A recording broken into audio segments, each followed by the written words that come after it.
We're not talking about someone that's 50. We're talking about someone that's very young. Outside, he's good looking, handsome guy, and everything looks like he's got everything together, and yet, now what if I weren't there in that bar at that time? Of course, God can use someone else, yes. But you know what?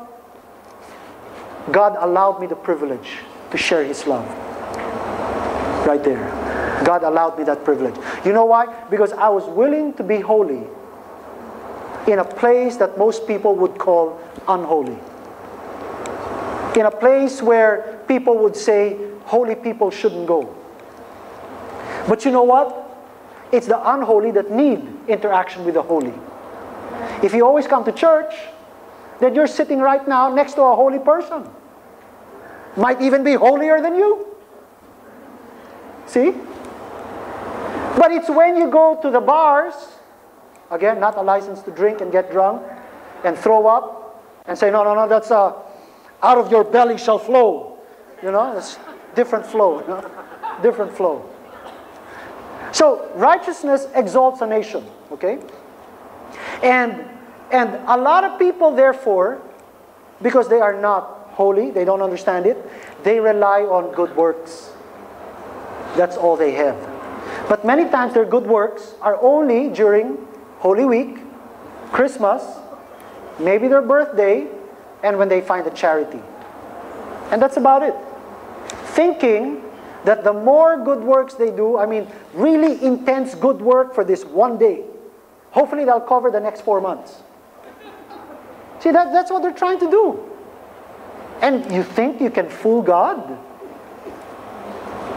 God doesn't play games, not those kinds of games anyway. God doesn't play those kinds of games. But you know what happens? And we're talking about even believers. But you know what happens when you think that way? You come back under the law. You think that by doing good, you become more pleasing to God. You know what? You cannot become more pleasing to God. You already are, because you have the righteousness of God in Christ. You can't be more pleasing than that. Your works are simply an expression of your love.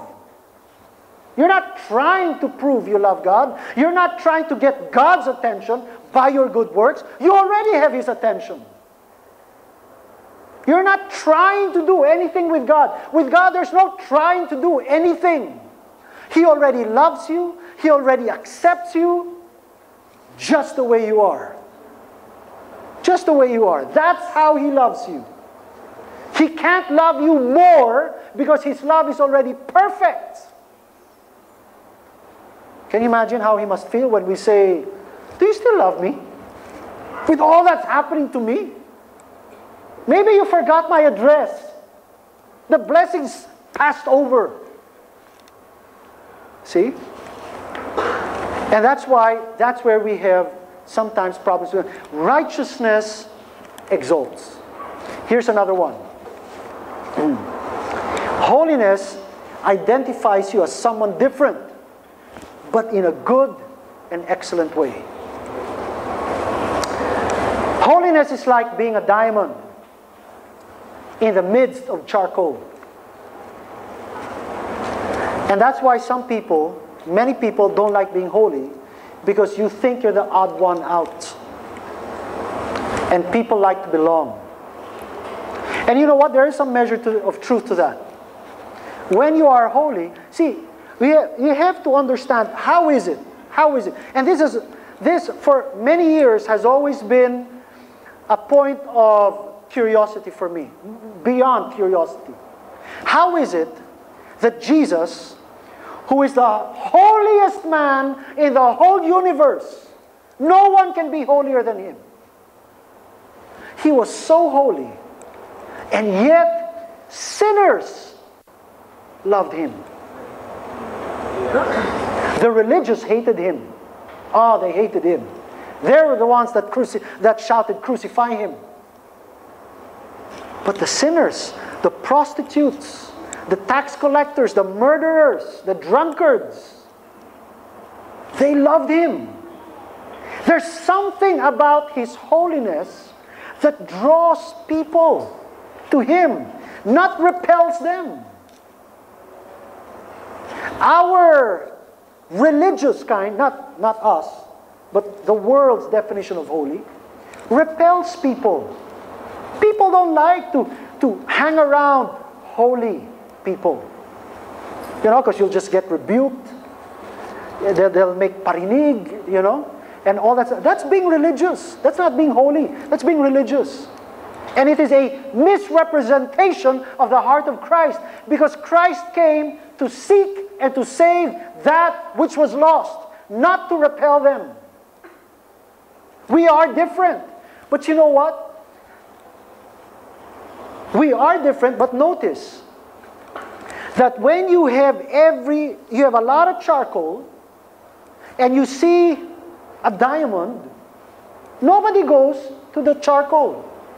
People are drawn to the diamond. And yet, they're both carbon-based. Right? They're both carbon-based.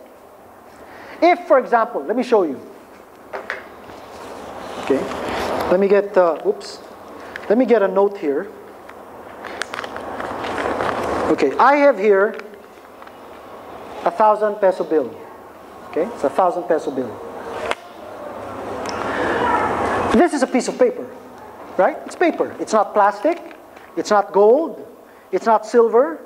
It's not copper. It's paper. But nobody says you have a piece of paper. Right? Now, I have here also a piece of paper. But if I drop both,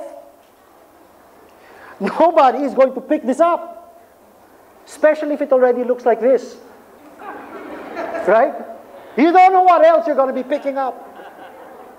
But this one, people will pick this up. But it's just paper. But you know what? Something sets this apart from all other kinds of paper.